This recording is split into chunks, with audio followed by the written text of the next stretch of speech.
Hi guys, welcome back to my YouTube channel. ಇವತ್ತು ಏನು ಖುಷಿ ಆಯಿತು ಅಂದರೆ, ಇವತ್ತು ನನ್ನ ಮಗಳನ್ನ ಫಿಲಮ್ ಆ್ಯಕ್ಟ್ರ್ ಕರೆದಿದ್ರು. ಇವರೇ ಡೈರೆಕ್ಟ್ರು. ಫುಲ್ಲು ಖುಷಿ ಆಯಿತು ಅಂದರು. ಅಲ್ಲಿವರೆಗೂ ಆಗಲಿಲ್ಲ. ಮತ್ತು ಇವತ್ತು ನನ್ನ ಮಕ್ಳಿಗೆ ರಜಾ ಇತ್ತು ಅಂದ್ಬಿಟ್ಟು ಬಂಡೆಕಾಳಮ್ಮನ ದೇವಸ್ಥಾನಕ್ಕೆ ಹೋಗಿದೆ ಎಲ್ಲರೂ. ಬಂಡೆಕಾಳಮ್ಮನ ದೇವಸ್ಥಾನ ರಜಾ ಇತ್ತು. ಇವತ್ತು ಬುಧವಾರ ಅವ್ರಿಗೆ ರಜಾ ಕೊಟ್ಟಿದ್ದರು.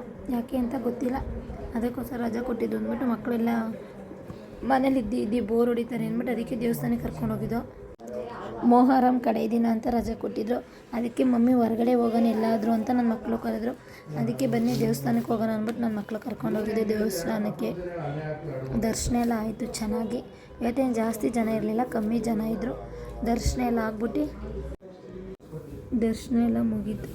ದರ್ಶನ ಎಲ್ಲ ಮುಗಿಸ್ಕೊಂಬಂದು ನೋಡಿ, ಮೀನು ಎಷ್ಟು ಚೆನ್ನಾಗೈತೆ, ಫಿಶ್ ಸೂಪರಾಗೈತೆ, ಫಿಶ್ ಒಳ್ಳೆ ಚೆನ್ನಾಗಿತ್ತು. ದರ್ಶನ ಎಲ್ಲ ಮುಗಿದ್ಮೇಲೆ ಪ್ರಸಾದ ಕೊಟ್ಟರು. ಪ್ರಸಾದ ಎಲ್ಲ ತಿನ್ಕೊಂಡು ಹಂಗೆ ಗಾಳಿ ಆಂಜನೇಯ ದೇವಸ್ಥಾನಕ್ಕೆ ಹೋಗೋಣ ಅಂದ್ಬಿಟ್ಟು ಬಂದ ಮುಂದೆ ದರ್ಶನ ಮಾಡೋಣ ಅಂದ್ಬಿಟ್ಟು ದರ್ಶನ ಮಾಡ್ಕೊಂಬಂದು ಇಲ್ಲಿ ಬಂಡೆಕಲ್ಲಿತ್ತು ಹಿಂದೆ. ಎಲ್ಲರೂ ಬಂಡೆಕಲ್ಲಲ್ಲಿ ಹೋಗಿ ಕೂತ್ಕೊಳ್ಳೋಣ ಅಂದ್ಬಿಟ್ಟು ಎಲ್ಲ ಹೋಗಿ ಬಂಡೆಕಲ್ ಮೇಲೆ ಕೂತಿದ್ದೋ. ನನ್ನ ಮಗಳು ನೋಡಿ ಅಲ್ಲೆಷ್ಟು ಕ್ಯೂಟಾಗಿ ಇದ್ದಾಳೆ ಅಂದರೆ, ಕ್ಯೂಟಾಗಿ ನನ್ನ ಮಕ್ಕಳು ಆಡ್ತಾರೆ ಅಂದರೆ ನೋಡಿ, ಅಲ್ಲಿ ನನ್ನ ಮಗಳು ಕೂತಿದ್ದಾಳೆ ಮೇಲ್ಗಡೆ ಕಾಲಲ್ಲಾಡ್ಸ್ಕೊಂಡು ಕೂತಿದ್ಳು ನನ್ನ ಮಗಳು. ಮತ್ತೆ ಆಟೋ ಹೊತ್ಕೊಂಡು ಗಾಳಿ ಆಂಜನೇಯ ದೇವಸ್ಥಾನಕ್ಕೆ ಹೋಗೋಣ ಅಂತ ಗಾಳಿ ಆಂಜನೇಯ ದೇವಸ್ಥಾನಕ್ಕೆ ಬಂದು ಅಲ್ಲೂ ದರ್ಶನ ಮಾಡ್ದೆವು. ಇದೇ ನೋಡಿ ಗಾಳಿ ಆಂಜನೇಯ ದೇವಸ್ಥಾನ.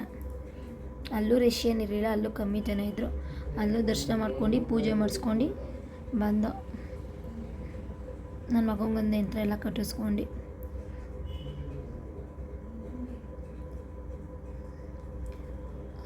ಎಷ್ಟು ಖುಷಿ ಆಯಿತು ಅಂದರೆ ಅಷ್ಟು ಖುಷಿ ಆಯಿತು. ನನ್ನ ಮಕ್ಕಳು ಕರ್ಕೊಳ್ಳೋದು, ನನ್ನ ಮಕ್ಕಳ ಜೊತೆ ಹೋಗೋದೇ ಒಂಥರ ಖುಷಿ ನನಗಂತೂ. ತಿರ್ಗಾ ಓಲಾ ಆಟೋ ಬುಕ್ ಮಾಡ್ಕೊಂಡು ನೋಡಿ, ನನ್ನ ಮಗ ಮಲ್ಕೊಂಬಿಟ್ಟಿದ್ದಾನೆ. ಅವನ್ನೆಲ್ಲ ತಾವು ನಿದ್ದೆ ಮಾಡಿದೆ, ಎಲ್ಲ ದೇವಸ್ಥಾನದಲ್ಲೂ ನಿದ್ದೆ ಮಾಡ್ಕೊಂಡ್ಬಂದು ರಾಜ್ಕುಮಾರ್ ಸಮಾಧಿ ಹತ್ರ ಬಂದ್ಬಿಟ್ಟು ದೊಡ್ಡ ಮಗಳು ರಾಜ್ಕುಮಾರ್ ಸಮಾಧಿ ನೋಡ್ಬೇಕು ಮಮ್ಮಿ ಅಂದ್ಲು. ಬೇಡ ಬಾರೋ ಮನೆಗೆ ಹೋಗೋಣ ಅಂದರು. ಮಮ್ಮಿ ಪ್ಲೀಸ್ ರಾಜ್ಕುಮಾರ್ ಸಮಾಧಿ ನೋಡಬೇಕು ಅಂದ್ಲು.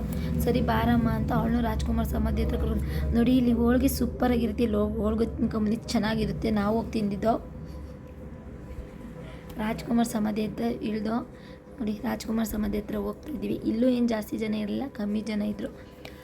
ಎಲ್ಲ ನೋಡ್ಕೊಂಡು ಎಲ್ಲ ಹತ್ರ ಫೋಟೋ ತಗೊಂಡು ಪಾರ್ಕ್ಗಳೇ ಚೆನ್ನಾಗೈತೆ, ಕುತ್ಕೊಳ್ಳೋಕ್ಕೆ ಎಲ್ಲ ಚೆನ್ನಾಗೈತೆ, ಟೈಮ್ ಪಾಸ್ ಮಾಡೋಕ್ಕೆಲ್ಲ ಪಾರ್ಕ್ ಚೆನ್ನಾಗೈತೆ. ನನ್ನ ಮಗಳು ನಿದ್ದೆ ಮಾಡಿಬಿಟ್ಟಿದ್ಲು. ನನ್ನ ಮಗಳು ನೋಡಿ ಹೆಂಗೆ ಹೋಗ್ತಾ ಇದ್ದಾಳೆ ಅಂದರೆ ಹಂಗೆ ನೋಡಿ, ನನ್ನ ಮಗ ಬರ್ತಾಯಿದ್ದೆ ನಿದ್ದೆ ಮಾಡಿ ಇವಾಗ ಎದ್ದು ಬರ್ತಾಯಿದ್ದಾನೆ. ಸ್ಮೆಲ್ ಕೊಟ್ಕೊಂಡು ಅವ್ರ ಮಮ್ಮಿ ಎತ್ಕೊಂಡಿದ್ದಾಳೆ.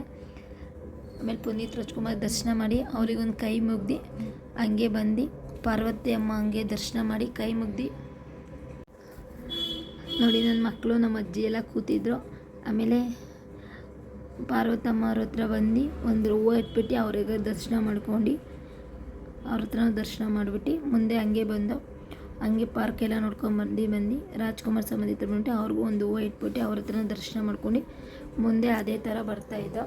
ಇಲ್ಲಿ ರಾಜ್ಕುಮಾರ್ ಫೋಟೋಗಳಿದ್ದಲ್ವ, ಎಷ್ಟು ಕ್ಯೂಟಾಗಿತ್ತು ಅಂದರೆ ಅಷ್ಟು ಕ್ಯೂಟಾಗಿತ್ತು. ನನ್ನ ಮಗಳು ಮಮ್ಮಿ ವೀಡಿಯೋ ಮಾಡು ಅಂದ್ಲು. ಅವ್ರದ್ದು ಬಾಲ್ಯದಿಂದ ಫೋಟೋಗಳದು ಚೆನ್ನಾಗಿದ್ದಾರೆ, ಅವರು ಸೂಪರಾಗಿದ್ದಾರೆ. ನನ್ನ ಮಗಳು ಎಲ್ಲ ವೀಡಿಯೋ ಮಾಡ್ಕೊತಿದ್ಲು. ಮತ್ತು ಅವ್ರದ್ದೊಂದು ಶಿಲೆ ಇತ್ತು, ಅಲ್ಲೂ ಒಂದು ವೀಡಿಯೋ ಮಾಡಿದೆ ನೋಡಿ. ಎಷ್ಟು ಪಾರ್ಕ್ ಎಷ್ಟು ಸೂಪರಾಗಿದೆ. ನಮ್ಮ ಅಕ್ಕ ಬನ್ನಿ ಮನೆಗೆ ಹೋಗೋಣ ನೋಡಿ, ನನ್ನ ಮಗ ಎಷ್ಟು ಕ್ಯೂಟಾಗಿ ಆಡ್ತಾಯಿದ್ದಾನೆ. ಎಲ್ಲಾದರೂ ಬಿಟ್ಟರೆ ಸಾಕು ಅನ್ನಂಗೆ ಆಟ ಆಡ್ತಾಯಿದ್ದ. ಅವ್ನು ಕ್ಯೂಟಾಗಿ ಆಡೋದೇ ಒಂಥರ ಖುಷಿ ನೋಡೋಕ್ಕೆ. ಬಾ ಮನೆಗೆ ಅಂದರೂ ಬರಲ್ಲ ಅಂದ್ಬಿಟ್ಟು ಕೂತಿದ್ದ. ತುಂಬ ಖುಷಿಯಾಗಿ ಕ್ಯೂಟಾಗಿ ಆಡ್ತಾಯಿದ್ದ ನನ್ನ ಮಗ. ಅಲ್ಲಿಂದ ಬಂದ್ಬಿಟ್ಟು ಮಾಲಿಗೆ ಹೋಗೋಣ, ಬಟ್ಟೆ ತೊಗೊಳ್ಳೋಣ ಅಂದ್ಬಿಟ್ಟು ಮಾಲಿಗೆ ಬಂದು ನನಗೆ, ನನ್ನ ಮಗಳಿಗೆ ಮತ್ತು ನನ್ನ ಮಗನಿಗೆ ಇನ್ನೊಬ್ಬಳು ಮಗಳು ಬಟ್ಟೆ ತೊಗೊಳ್ಳೋಣ ಅಂತ ಮಾಲಿಗೆ ಬಂದು ಎಲ್ಲ ಬಟ್ಟೆನೂ ಇಷ್ಟ ಆಯಿತು. ಜಾಸ್ತಿ ತೊಗೊಳಕ್ಕೆ ಹೋಗಲ್ಲ, ಸ್ವಲ್ಪ ಬಟ್ಟೆ ತೊಗೊಂಡು 4 ಜನಕ್ಕೂ ಬಟ್ಟೆ ತೊಗೊಂಡು ನನಗೆ, ನನ್ನ ಮಗಳಿಗೆ, ನನ್ನ ಮಗನಿಗೆ ಎಲ್ಲರಿಗೂ ಬಟ್ಟೆ ತೊಗೊಂಡು ನನ್ನ ಮಕ್ಕಳು 3 ಜನನೂ ಒಂದೇ ಥರ ತೊಗೊಂಡಿದ್ದು. ನಾನು, ನನ್ನ ಮಗಳು, ಇನ್ನೊಬ್ಳು ಮಗಳು 3 ಜನನೂ ಒಂದೇ ಥರ ತೊಗೊಂಡು ಈ ಸಲ ಬಟ್ಟೆ. ಮತ್ತು ನನ್ನ ಮಗನಿಗೆ 2 ಜೊತೆ ತೊಗೊಂಡ್ಲು ಅವ್ರ ಮಮ್ಮಿ. ತೊಗೊಂಡು ಡೈರೆಕ್ಟ್ ಮನೆಗೆ ಬಂದು. ಈ ವಿಡಿಯೋ ಇಷ್ಟ ಆದರೆ ಲೈಕ್ ಮಾಡಿ, ಶೇರ್ ಮಾಡಿ, ಕಮೆಂಟ್ ಮಾಡಿ, ಸಬ್ಸ್ಕ್ರೈಬ್ ಆಗಿ ಪ್ಲೀಸ್ ನನ್ನ ಫಾಲೋ ಮಾಡಿ. Okay bye. ಇವತ್ತಂತೂ ತುಂಬ ಖುಷಿಯಾಯಿತು ನನಗಂತೂ. ಲೈಫಲ್ಲಿ ಈ ಥರ ಎಂಜಾಯ್ ಮಾಡಬೇಕು ಮಕ್ಕಳ ಜೊತೆ.